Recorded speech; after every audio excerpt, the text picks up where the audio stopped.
ரத்தினவாணி சமுதாய வானொலி வழங்கும்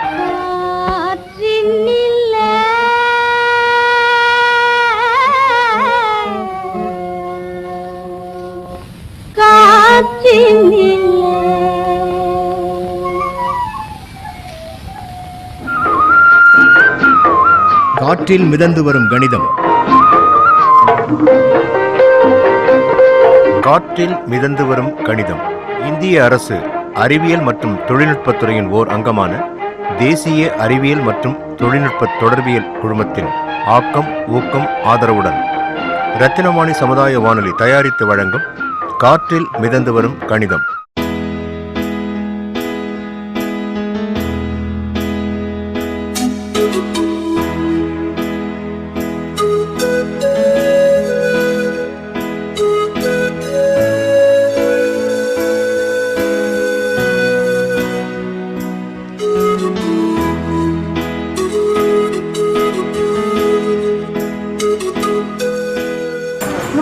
முரளிங்க. முரளி, எங்கே வேலை செய்றீங்களா?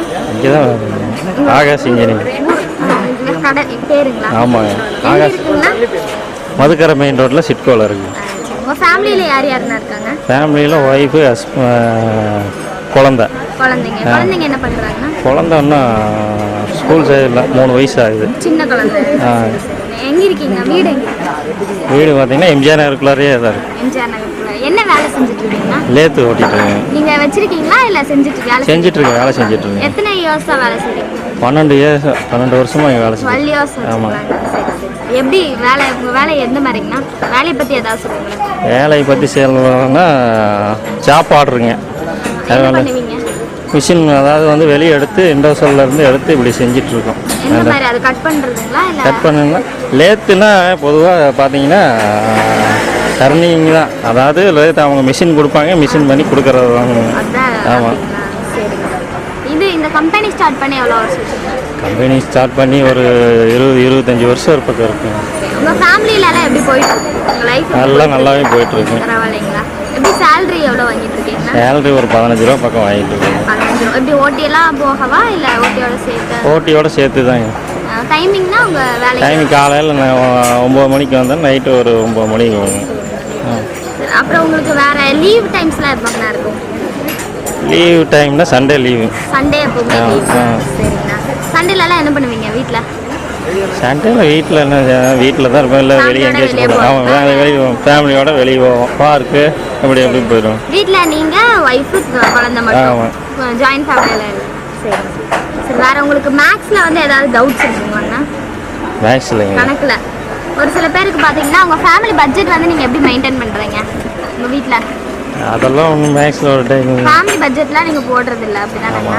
எவ்வளோ சம்பளம் வாங்குறீங்களோ இதுக்கு அப்படின்னு சொல்லி செலவு பண்ணிடுறீங்க, ஆனால் பட்ஜெட் போட்டு செலவு பண்ணுறது இல்லை. அப்படிலாம் இல்லை. அப்படியெல்லாம் இல்லை. சரி. பேங்க்கில் அக்கௌண்ட் ஏதாவது வச்சுருக்கீங்களா? இருக்குங்க, அக்கௌண்ட் இருக்குது. எந்த அக்கௌண்ட்லைங்கண்ணா யூஸ் பண்ணிட்டு இருக்கீங்க? இந்தியன் பேங்க் அக்கௌண்ட் தான். இந்தியன் பேங்க்கில் எந்த அக்கௌண்ட் யூஸ் பண்ணுறீங்க? ஜீரோ பேலன்ஸ் அக்கௌண்ட் போடுறாங்க இல்லைங்க, அதில் தான். ஆமாங்க. அதில் வந்து வட்டி எல்லாம் வருமாங்கண்ணா? அதில் நம்மளுக்கு தெரியலைங்க ஒன்றும். சேலரி வந்து கையில் வாங்கிக்கிறது, அப்புறம் அமௌண்ட் அதெல்லாம் போடுறது. எவ்வளோ மிச்சமாகுதோ அதுக்கு அப்படியே போட்டுறது. ஆமாம். எவ்வளோ வட்டி கால்குலேட் பண்ணுறாங்க அதெல்லாம் உங்களுக்கு தெரியாது. ஆமாம்.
அனைவருக்கும் வணக்கம். இன்னைக்கு காற்றில் மிதந்து வரும் கணிதம் பகுதியில் சிட்கோ பகுதியில் வேலை செஞ்சுட்ருக்க ஒருத்தரை தான் வந்து நம்ம மீட் பண்ணோம். அவங்க பேர் என்னன்னு பார்த்தீங்கன்னா முரளி. நல்லா வீரமாக முரளி அப்படின்னு சொல்லி பேர் வச்சுருக்காரு. அவர் எந்த கம்பெனியில் வேலை செய்கிறாருன்னு பார்த்தீங்கன்னா சிட்கோவில் ஆகாஷ் இன்ஜினியரிங் ஒர்க்ஸ் அந்த கம்பெனியில் தான் வந்து வேலை செஞ்சுட்ருக்காரு. எவ்வளோ வருஷமாக வேலை செய்கிறாருன்னு பார்த்தீங்கன்னா 12 வருஷமாக வந்து இந்த ஒர்க் வந்து அவர் செஞ்சுட்ருக்காரு. கிட்டத்தட்ட ஒரு 12 இயர்ஸ் எக்ஸ்பீரியன்ஸ் வந்து அவருக்கு இருக்குது. இவருக்கு வந்து பார்த்திங்கன்னா அவங்க ஃபேமிலியில் யார் யார் அப்படின்னு சொல்லி கேட்டப்ப அவங்க ஒய்ஃபு, ஒரு குழந்தை, இவர் 3 பேர் மட்டும்தான் இருக்காங்க அப்படின்னு சொல்லி சொன்னார். அவங்க குட்டி பாப்பா பார்த்திங்கன்னா அவங்க குழந்தை பார்த்திங்கன்னா 3 வயசு ஆகுது குழந்தைக்கு. ஸ்கூல் சேர்த்திட்டிங்களா அப்படின்னு சொல்லி கேட்டப்ப இல்லைம்மா 3 வயசு தான் ஆகுது அப்படின்னு சொல்லி சொன்னாங்க. ரொம்ப சின்ன குழந்தை. இவர் வந்து பார்த்திங்கன்னா 12 வருஷமாக வந்து லேத் ஒர்க் வந்து செஞ்சிட்ருக்காரு. மாதம் எவ்வளோ சேலரிங்கண்ணா வாங்குறீங்க அப்படின்னு சொல்லி கேட்டப்ப நான் 15,000 வரைக்கும் சேலரி வாங்குவேம்மா அப்படின்னு சொல்லி சொன்னார். 15,000 வரைக்கும் ஒரு வந்து சேலரி வாங்கிட்டு இருக்காரு. 15,000 வரைக்கும் ஒரு சேலரி வந்து வாங்குறாரு. அது மட்டும் இல்லாமல் பார்த்திங்கன்னா இது ஓட்டியோட சேர்ந்து தான் வந்து 15,000 வந்து வாங்குறாரு. இவரோட வீடு பார்த்தீங்கன்னா எம்ஜிஆர் நகரில் வந்து இவர் குடியிருக்கிறாரு. சிட்கோவில் வந்து வேலை செஞ்சுட்ருக்காரு. ஆகாஷ் இன்ஜினியரிங் அண்ட் ஒர்க்ஸில் சிட்கோவில் வந்து வேலை செஞ்சுட்ருக்காங்க. இவர் வந்து என்னவா இருக்காருன்னு பார்த்தீங்கன்னா டேர்னிங் ஆப்ரேட்டராக வந்து இருக்காரு. 9 to 9 தான் இவரோட ஒர்க் ஷெட்யூல். ஒர்க் பார்த்தீங்கன்னா ஒரு 9 o'clock வந்துட்டு 9 to 9 o'clock போவார். ஓட்டியோட சேர்ந்துன்னு நினைக்கிறேன். இவருக்கு எப்போ லீவுன்னு பார்த்தீங்கன்னா சண்டே மட்டும்தான் வந்து இவர் ஃப்ரீயாக இருப்பார். சண்டே டைம்ஸில் என்ன பண்ணுவாருன்னா ஃபேமிலியோட எங்கேயாச்சும் வெளியே போகிறது, இல்லைன்னா ஏதோ ஒரு ஃபங்க்ஷன் வந்துடும், அந்த மாதிரி வெளியே போகிறது, இந்த மாதிரி வேலைகள் வந்து செய்வார். இவருக்கு நம்ம எல்லார் வாழ்க்கையிலையுமே நம்ம எல்லாருமே பார்த்திங்கன்னா கணக்கில் ஏதோ ஒரு இடத்துல நமக்கு வந்து தடுமாற்றம் வந்து இருக்கும். கண்டிப்பாக எவ்வளோ பெரிய ஆளாக இருந்தாலும் சரிங்க, ஏதோ ஒரு சின்ன விஷயத்தில் பார்த்திங்கன்னா நம்ம கணக்கில் வந்து தடுமாறுவோம். அந்த மாதிரி இவருக்கு கணக்கில் அந்த இடத்துல டவுட் அப்படின்னு சொல்லி பார்த்தீங்கன்னா இவர் வந்து பார்த்திங்கன்னா ஃபேமிலி பட்ஜெட் வந்து மெயின்டைன் பண்ணுறது கிடையாதுங்க. இவர் வந்து எவ்வளோ சம்பளம் வாங்குறாருன்னா 15,000 வந்து சம்பளம் வாங்குறாரு. அதை அப்படியே கொண்டு போய் வீட்டில் கொடுத்துருவார். வீட்டில் கொடுத்துட்டு வீட்டில் செலவுகள்லாம் போக மீதி எவ்வளோ வருது அதை என்ன பண்ணுறாருன்னா இவர் வந்து பேங்க்கில் வந்துட்டு அக்கௌண்ட் வச்சிருக்காரு. 0 பேலன்ஸ் அக்கௌண்ட் வந்து வச்சிருக்காராமா. அந்த அக்கௌண்ட்டில் வந்து மிச்சமாச்சுன்னா போடுவார், இல்லைன்னா போட மாட்டார். அந்த மாதிரி தான் வந்து இவர் செஞ்சுட்ருக்காரு. அமௌண்ட் மிச்சமாச்சுன்னா இந்த மாதம் கொண்டு போய் போடுவார், அடுத்த மாதம் அமௌண்ட் இல்லைன்னா போட மாட்டார். இப்படி தான் வந்து செஞ்சுட்ருக்காரு. இவருக்கு மந்த்லி நம்ம இவ்வளோ சேமிக்கணும் அப்படிங்கிற மாதிரிலாம் கிடையாது. சேமிப்பு வந்து இல்லை. ஃபேமிலியில் வந்து பட்ஜெட் மெயின்டைன் பண்ணுறதில்ல. இப்போ ஃபேமிலியில் பட்ஜெட் மெயின்டைன் பண்ணலைன்னா என்னென்ன ப்ராப்ளம் வரும் அப்படின்னு சொல்லி பார்த்துக்கோங்க. ஃபேமிலியில் நம்ம பட்ஜெட் மெயின்டைன் பண்ணும்போது என்ன நமக்கு அட்வான்ஸ்ன்னு பார்த்தீங்கன்னா நம்ம எல்லாமே வந்து நம்ம நோட் பண்ணி வைப்போம். நம்ம வந்து எந்த விஷயத்துலையும் நம்ம ஒரு ரூபா கூட நமக்கு மிஸ் ஆகாத மாதிரி நம்மளால வைக்க முடியும். எப்படின்னு பார்த்தீங்கன்னா இப்போ வந்து நம்ம கடைக்கு போகிறோம். ஒரு கடைக்கு போய் ஒரு மாதம் 1ஆம் தேதி வந்து ஒரு 15,000 சம்பளம் வாங்குறாரு அப்படின்னா ஒரு கடைக்கு போகிறாரு. கடைக்கு போயிட்டு ஒரு மளிகை சாமான் வாங்கலாம் அப்படின்னு சொல்லி எல்லாருமே ஃபர்ஸ்ட் என்ன பண்ணுவோம்னா மளிகை சாமான் தான் ஃபர்ஸ்ட் வாங்குவோம். கடைக்கு போய் மளிகை சாமான் வந்து வாங்குறாரு. வாங்கிட்டு என்ன பண்ணுறாருன்னு பார்த்தீங்கன்னா அது எவ்வளோ ஆகுதுன்னா ஒரு 950 ரூபாய் ஆகுது அப்படின்னு சொல்லி வச்சுப்போம். 950 ரூபாய் வந்து அவர் கொடுத்துட்டு வந்துடுறாரு. மீதி 50 ரூபா வந்து எப்படியோ செலவாயிருச்சு. அது எப்படி செலவாச்சுன்னே தெரில. வர வழியில் என்ன பண்ணுறாருன்னு தெரில, செலவாயிருச்சு. அப்போ வீட்டுக்கு வந்து பார்க்கும்போது பார்த்தீங்கன்னா இவருக்கு அந்த 50 ரூபா எங்கே போச்சுன்னு தெரில. ஆனால் அதை அவர் வந்து கேர்லெஸ்ஸாக விட்டுருவார். எப்படின்னு பார்த்தீங்கன்னா இப்போ நம்ம ஃபேமிலி பட்ஜெட் மெயின்டைன் பண்ணோம்னா நம்ம வந்து இப்போ இதுக்கு வந்துட்டு 950 ரூபா வந்து மளிகை சாமானுக்காக செலவு பண்ணியிருக்கோம்.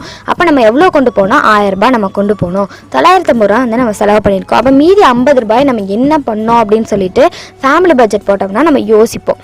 அதிகமாக நமக்கு யோசிக்கிறதுக்கு வந்து டைம் கிடைக்கும். அதுவே வந்து நம்ம ஃபேமிலி பட்ஜெட் போடலன்னு வைங்களேன், நம்மளால அதை வந்து யோசிக்க முடியாது. அப்போ யோசிக்காமல் அந்த 50 ரூபா பார்த்திங்கன்னா நம்ம என்ன பண்ணோன்னே தெரியாமல் போயிடும். இப்படி நம்ம கேர்லெஸ்ஸாக இருக்கும்போது நிறைய விஷயங்கள்லாம் வந்து நம்ம கேர்லெஸ்ஸாக இருப்போம். எப்போவுமே வந்து நம்ம அமௌண்ட்டை நம்ம தான் பத்திரமா வந்து வச்சுக்கணும். அதுக்கு நம்ம வந்துட்டு கேர்லெஸ்ஸாக இருக்கக்கூடாது. அப்போ நம்ம ஃபேமிலி பட்ஜெட் வந்து மெயின்டைன் பண்ணணும். அப்போ ஃபேமிலி பட்ஜெட் அப்படிங்கிறது இன்னொரு விஷயத்துல நிறைய விஷயத்தில் யூஸ் ஆகுங்க. ஃபேமிலி பட்ஜெட் அப்படிங்கிறது இப்போ பார்த்திங்கன்னா நம்ம வந்து எங்கேயாச்சும் பஸ்ஸில் போனோம்னாலே அது வந்து எவ்வளோ டிக்கெட் வந்து இன்றைக்கி பஸ்ஸுக்கு எவ்வளோ செலவு பண்ணியிருக்கோம், பெட்ரோல் எவ்வளோ அடிச்சிருக்கோம், மளிகை சாமானுக்கு எவ்வளோ வாங்கியிருக்கோம் அமௌண்ட்டு, ஸ்கூல் ஃபீஸ் எவ்வளோ கட்டியிருக்கோம், டான்ஸ் கிளாஸ் போகிறாங்களா குழந்தைங்க அவங்களுக்கு எவ்வளோ கட்டியிருக்கோம், பாட்டிமா இருந்தாங்கன்னா பாட்டிமாக்கு மருந்து செலவுகள்லாம் எவ்வளோ வாங்கியிருக்கோம், நமக்கு எவ்வளோ செலவு பண்ணியிருக்கோம், இப்போ ஒரு ஃபங்க்ஷன் போகிறோம் அப்படின்னா அதுக்கு எவ்வளோ செலவு பண்ணியிருக்கோம். இது எல்லாமே பார்த்திங்கன்னா நம்ம நோட் பண்ணி வைக்க வேண்டியது. அப்போ அது நம்ம ஒரு நாள் எடுத்து பார்க்கும்போது பார்த்திங்கன்னா இந்த மாதத்தில் வந்து நம்ம இதெல்லாம் செலவு பண்ணியிருக்கோம், இந்த மாதத்தில் இவ்வளோ செலவு பண்ணியிருக்கோம், இப்போ போன மாதத்தோட பரவாயில்லடா, இந்த மாதம் நம்ம கம்மியாக கம்மியாக தான் செலவு பண்ணியிருக்கோம். அப்போ இந்த மாதத்தில் நம்ம எப்படி இருந்தோமோ அதே மாதிரி நம்மளை மெயின்டைன் பண்ணிக்கணும் அப்படிங்கிற ஒரு தாட் வந்து நமக்கு வரும்.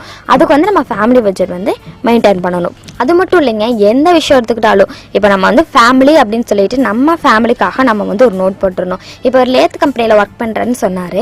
இவர் கம்பெனியில் பார்த்தீங்கன்னா எவ்வளோ லோடு வந்திருக்கு, எவ்வளோ நம்ம வந்து வேலையை முடிச்சிட்டோம், எவ்வளோ பாக்கி இருக்குது, பெண்டிங் எவ்வளோ இருக்குது, அதில் தேய்மானம் எவ்வளோ இருக்குது, நம்மளுக்கு லாபம் இந்த மாதம் எவ்வளோ கிடச்சிருக்கு, நஷ்டம் நமக்கு எவ்வளோ, நமக்கு வந்துட்டு இது போக மீதி நம்ம கையில் எவ்வளோ இருக்குது, அது அடுத்த தடவை நம்ம இதில் வந்து எவ்வளோ இன்வெஸ்ட் பண்ணணும், இந்த மாதிரியெல்லாம் பார்த்தீங்கன்னா அக்கௌண்ட்ஸ் போட்டிருப்பாங்க. அப்போ நம்ம கம்பெனி எடுத்துக்கும் போது அக்கௌண்ட்ஸ் போடுறோம். ஆனால் நம்ம வீட்டுக்கு பார்த்தீங்கன்னா நம்ம ஏன் ஃபேமிலி பட்ஜெட் மெயின்டைன் பண்ணக்கூடாது? அப்போ கம்பெனியில் எந்த ஒரு பொருளும் எந்த ஒரு காசும் மிஸ் ஆகக்கூடாது. மிஸ் ஆச்சு அப்படின்னா அங்கே வேலை செய்கிறவங்கள தான் கேட்பாங்க. அதே மாதிரி நம்ம வீட்லேயும் எந்த அமௌண்ட்டும் நம்ம வந்து மிஸ் ஆகாமல் பார்த்துக்கணும். அதுக்காக நம்ம என்ன பண்ணணும்னு பார்த்தீங்கன்னா ஃபேமிலி பட்ஜெட் வந்து மெயின்டைன் பண்ணணும். ஆனால் ஃபேமிலி பட்ஜெட்டோட இம்பார்ட்டன்ஸ் வந்து நிறைய பேருக்கு தெரியறது இல்லைங்க. என்னன்னு பார்த்தீங்கன்னா இப்போ அமௌண்ட்டை வந்துட்டு இவர் 15,000 வாங்கிட்டு வராரு, வாங்கிட்டு வந்தோன்னா வீட்டில் கொடுக்குறாரு, எல்லா செலவுகளும் போக அந்த அமௌண்ட் வந்து எங்கேயாவது மிஸ் ஆயிடுச்சுன்னு வைங்களேன், ஒரு 1000 ரூபாய் மிஸ் ஆயிடுச்சு அப்படின்னா கூட அவருக்கு அது வந்து தெரியாது. ஏன்னு பார்த்தீங்கன்னா இவர் வந்து கால்குலேட் பண்ணுறதே கிடையாது, ஃபேமிலி பட்ஜெட் இல்லைங்களா? அப்போ ஃபேமிலி பட்ஜெட் கால்குலேட் பண்ணாத போது இவ்வளோ அமௌண்ட் வாங்கிட்டு வந்தோம், இதுக்கு இவ்வளோ செலவு பண்ணியிருக்கோம் அப்படின்னு சொல்லி நம்ம எப்படி எல்லாமே நம்ம மைண்ட்லேயே வச்சுக்க முடியுமா? முடியாது இல்லைங்களா? அதுக்காக நம்ம என்ன பண்ணணும்னா ஃபேமிலி பட்ஜெட் போட்டோம் அப்படின்னா இது நமக்கு ரொம்பவே யூஸ்ஃபுல்லாக இருக்கும். நம்ம வந்து எப்பவுமே எந்த விஷயமா இருந்தாலுமே வந்துட்டு எழுத்துப்பூர்வமாக வேணும் அப்படின்னு சொல்லிட்டு எல்லா பக்கமே கேட்பாங்க. அதே மாதிரி நம்ம ஃபேமிலியிலும் பார்த்தீங்கன்னா நம்ம ஃபேமிலி பட்ஜெட்டை நம்ம வந்து ஒரு நோட் போட்டு எழுதி வச்சிட்டோம் அப்படின்னா அது நமக்கு ரொம்பவே யூஸ்ஃபுல்லாக இருக்கும். இப்போ வந்து நம்ம ஏதோ ஒரு காலேஜ்க்கு எங்கேயாச்சும் ஒரு மீட்டிங் அட்டன் பண்ணுறோம் அப்படின்னா நம்ம முன்னாடி போனதே நம்ம கையில் என்ன கொடுப்பாங்கன்னு பார்த்தீங்கன்னா நோட் பேடும் பென்னும் கொடுப்பாங்க. அது எதுக்குன்னு பார்த்தீங்கன்னா நம்ம வந்து எப்பவுமே வந்து நிறைய விஷயங்களை நம்மளால வந்து ஸ்டோர் பண்ண முடியாது. அதுக்கு வந்து பார்த்தீங்கன்னா நம்ம நோட்டில் வந்து நோட் பேட் வச்சு நோட் பண்ணி வச்சிட்டோம் அப்படின்னா நம்ம மறுபடியும் ரீகால் பண்ணி பார்க்கறக்கு வந்து நம்ம வந்து ஒரு சில விஷயங்களை மறந்துடுவோம். அப்போ வந்து அந்த நோட்டை எடுத்து பார்க்கும்போது பார்த்தீங்கன்னா நமக்கு வந்து அது ஞாபகம் வரும். அதுக்காக தான் நோட் பேட் வந்து கொடுக்குறாங்க.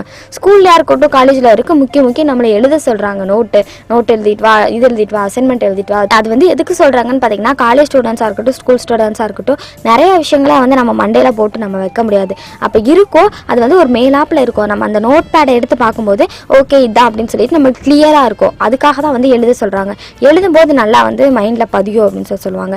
அதே மாதிரி நம்ம வந்து ஃபேமிலி பட்ஜெட் போடும்போது தான் பார்த்தீங்கன்னா நமக்கு தேவையில்லாத கணக்குகள்லாம் எது, ஓகே இந்த மாதம் வந்து ஒரு 15,000 நான் சம்பளம் வாங்கியிருக்கேன், அதில் ஒரு 10,000 ரூபாய் வந்து நான் செலவு பண்ணிட்டேன். ஒரு மளிகை சாமானுக்காக ஒரு 6,000 ரூபாய் செலவு பண்ணிட்டேன், ஸ்கூல் ஃபீஸ்க்காக ஒரு 2,000 ரூபாய் செலவு பண்ணிட்டேன், மீதி 2,000 ரூபாய் அதர் செலவுகள், வெளியே போகிறக்காக, பெட்ரோலுக்காக, பஸ் செலவு, அதுக்காக இதுக்காகன்னு சொல்லிட்டு ஒரு 2,000 ரூபாய் செலவு பண்ணிட்டேன் அப்படின்னு சொல்லிட்டு நம்ம நோட் பண்ணி வச்சிட்டோம்னா நமக்கு ரொம்ப யூஸ்ஃபுல்லாக இருக்கும். ஸோ ஓகே இந்த மாதம் வந்து ஒரு 5,000 மிச்சமாகுதுங்க, இது நம்ம எப்படியா சேவ் பண்ணோம் அப்படின்னு சொல்லிட்டு நம்ம அக்கௌண்ட் பேங்க்கில் வந்து நிறைய அக்கௌண்ட் வந்து இருக்குது, அந்த அக்கௌண்ட்டில் போய் நம்ம சேவ் பண்ணி வச்சோம் அப்படின்னா நமக்கு ரொம்ப யூஸ்ஃபுல்லாக இருக்கும். என்னென்ன அக்கௌண்ட் இருக்குது இவரும் சொல்லியிருந்தார் பார்த்தீங்கன்னா பேங்க்கில் வந்து எனக்கு வட்டி அதெல்லாம் கால்குலேட் பண்ண தெரியாது அப்படின்னு சொல்லியிருந்தார். முரளி வந்து பேங்க்கில் வந்து எனக்கு வட்டி வந்து எப்படி கால்குலேட் பண்ணுறாங்க அப்படின்னு சொல்லி தெரியாதுன்னு சொல்லியிருந்தார். இப்போ வட்டி கால்குலேட் பண்ணுறது ரொம்ப பெரிய விஷயம்லாம் கிடையாதுங்க, ரொம்ப ஈஸியான விஷயம் தான். மேக்ஸில் வந்துட்டு பார்த்தீங்கன்னா கூட்டல் கழித்தல் பெருக்கல் வகுத்தல் இந்த நாளும் பேசிக்காக ஒரு சில பேருக்கு வந்துட்டு இது ஈஸியாக வந்து நம்ம தெரிஞ்சுக்க முடியும், நம்மளால ஈஸியாக வந்து நம்ம படிக்க முடியாது. ஏன் கூட்டல் கழித்தல் அப்படின்னு சொல்லும்போது நம்ம ஈஸியாக ஓகே இதுதானே அப்படின்னு சொல்லி நம்ம விட்டுருவோம்.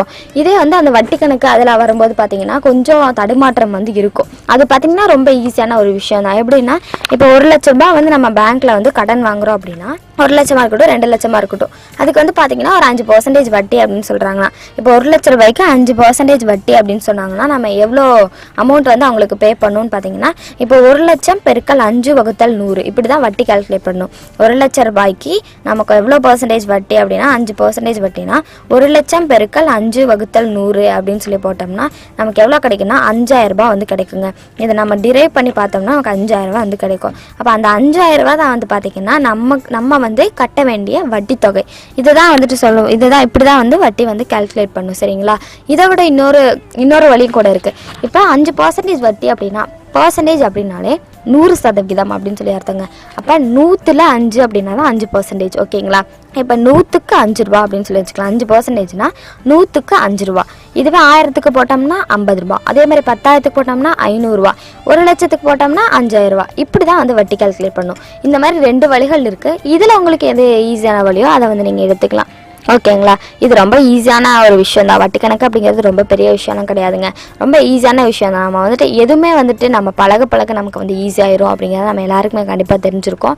அதே மாதிரி தாங்க எந்த விஷயம் எடுத்துக்கிட்டாலும் நம்ம பழகிட்டோம் அப்படின்னா அது வந்து நமக்கு ரொம்பவே ஈஸியான ஒரு விஷயமா மாறிடும். நம்ம வந்து அதை மாற்றிடுவோம். எந்த விஷயம் ரொம்ப கஷ்டமான விஷயமா இருந்தாலும் சரிங்க, அதை வந்து நம்ம எப்படியாவது ட்ரை பண்ணிகிட்டே இருந்தோம்னா கண்டிப்பாக ஒரு நாள் வந்து நம்ம வந்து அதில் சக்ஸஸ் ஆகும் அப்படிங்கிறதுல எந்த வித சந்தேகமும் கிடையவே கிடையாது.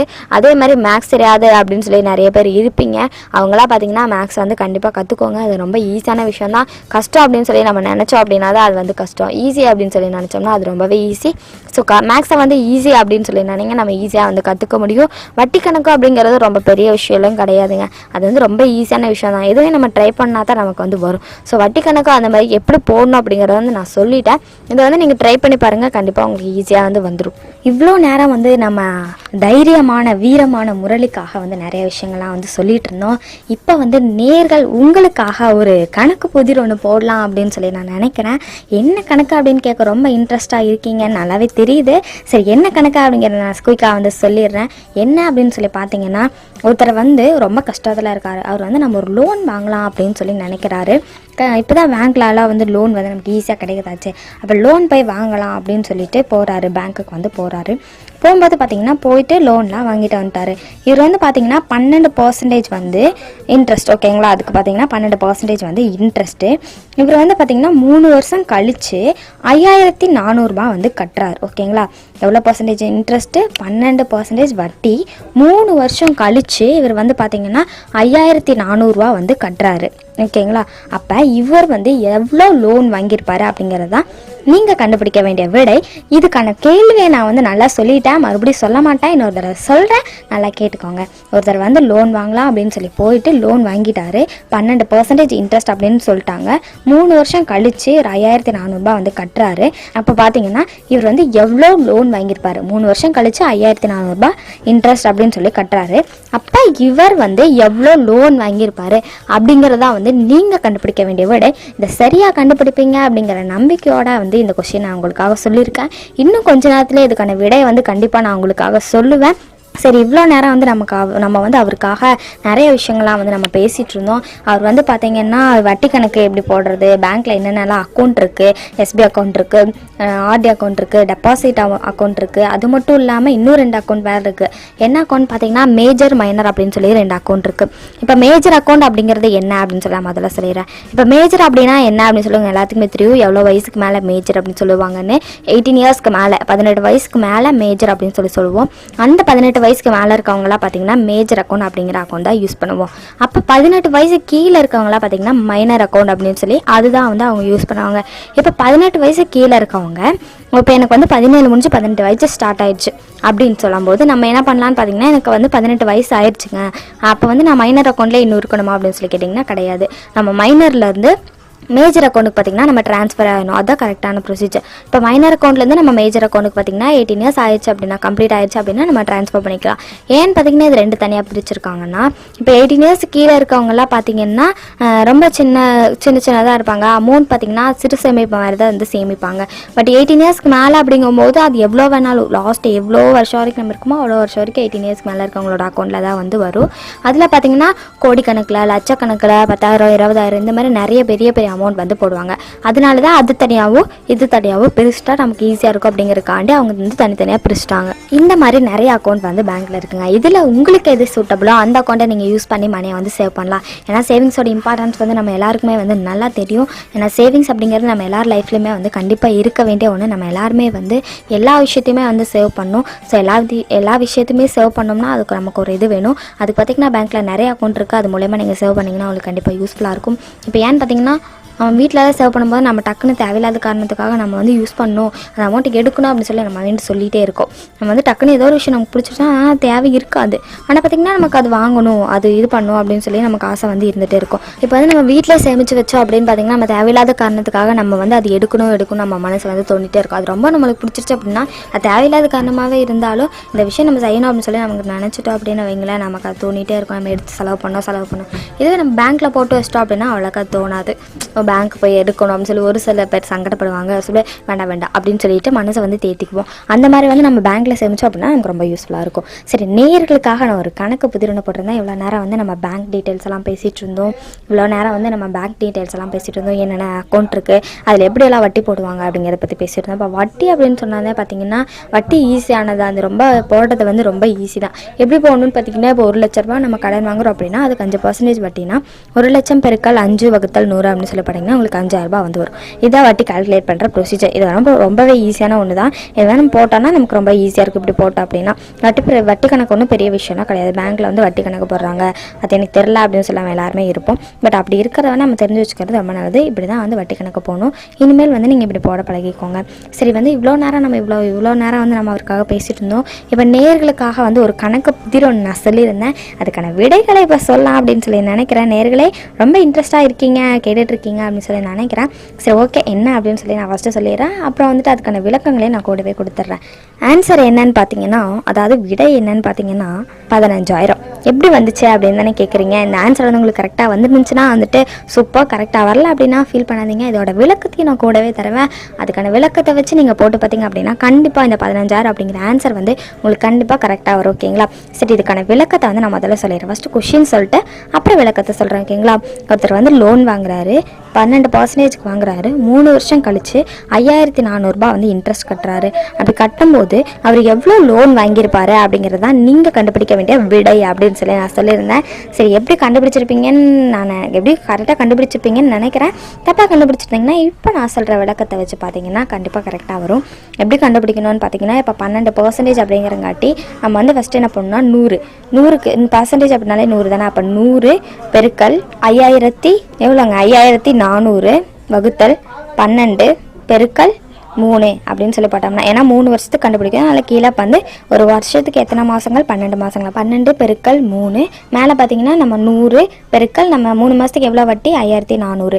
இப்படி போட்டிங்கன்னா மேலே வந்து 5,40,000 வரும். கீழே 12 பெருக்கல் 3 அப்படின்னா 36 ரூபா வந்து வரும். 12 பெருக்கல் 3 36. அப்போ 5,40,000லேருந்து 36 வந்து நம்ம வகுத்தோம் அப்படின்னா நமக்கு எவ்வளோ கிடைக்குன்னு பார்த்தீங்கன்னா 15,000 கிடைக்கும். இப்போ 15,000 தான் அவர் வந்து என்ன பார்த்தீங்கன்னா லோன் வந்து வாங்கியிருக்காரு அப்படிங்கிறத அர்த்தம். ஓகேங்களா? எவ்வளோ கொஸ்டின் பண்ணால் பார்த்துக்கோங்க. 12% வட்டி, 3 வருஷம் கழிச்சு 5400 ரூபா கட்டுறாரு. அப்போ எவ்வளோ லோன் வாங்கியிருப்பாரு அப்படின்னு சொல்லி நான் கேட்டேன். அது எப்படி கண்டுபிடிக்கணும்? 100 பெருக்கல் 5400 வகுத்தல் 12 மாதம் பெருக்கல் 3 வருஷம் போட்டோம்னா நமக்கு எவ்வளோ கிடைக்கும்? 15,000 கிடைக்கும். இப்படி தான் வந்து நம்ம வந்து வட்டி வந்து கேல்குலேட் பண்ணணும். வட்டி கேல்குலேட் பண்ணுறது இதில் இன்க்ளூட் ஆகிருக்கு. இப்படி தான் வந்து எப்படி லோன் வந்து வாங்கி எவ்வளோ லோன் வாங்கியிருக்காரு அப்படிங்கிறது இப்படி தான் வந்து நம்ம கண்டுபிடிக்கணும். இது வந்து உங்களுக்கு ரொம்பவே ஈஸியாக இருந்திருக்கும்னு நினைக்கிறேன். இதோட விளக்கங்கள்லாம் வச்சு நீங்கள் போட்டிங்க அப்படின்னா, நீங்கள் தப்பாக வந்துருந்த ஆன்சர் வந்து இப்போ போட்டிங்க அப்படின்னா கண்டிப்பாக கரெக்டாக வரும் அப்படிங்கிற நம்பிக்கை எனக்கு இருக்குது. ஸோ ட்ரை பண்ணுங்கள், நல்லா கரெக்டாக வரும் அப்படின்னு நான் நினைக்கிறேன். ஓகே, இவ்வளோ நேரம் வந்து நம்ம பேசிட்டு இருந்த எல்லா தகவலுக்குள்ளுமே வந்துட்டு முரளிக்காக வந்து நம்ம பேசிட்டு இருந்தோம். இது முரளி அவர்களுக்கு மட்டும் இல்லை, திரு முரளி அவர்களுக்கு மட்டும் இல்லை, இதை கேட்டுட்டு இருக்க நேயர்களாகிய உங்களுக்கும் வந்து இது ரொம்பவே யூஸ்ஃபுல்லாக இருந்திருக்கும் அப்படின்னு சொல்லி நான் நம்புகிறேன். மீண்டும் சந்திப்போம். நன்றி.